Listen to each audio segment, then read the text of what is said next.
Kominka renovation project. Before dismantling. Kominka is an old wooden building built by traditional Japanese building techniques. You can see the before and after Kominka's refurbishment. 360 VR video. Drag with the mouse, you can roll the view. You can see the drawing by looking down.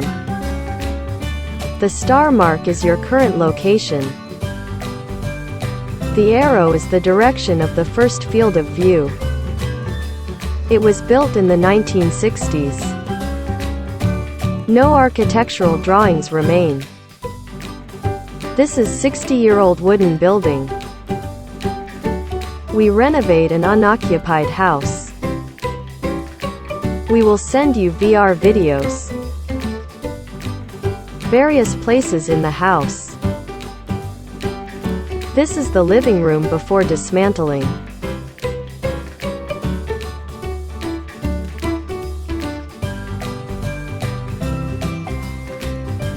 The images will change soon.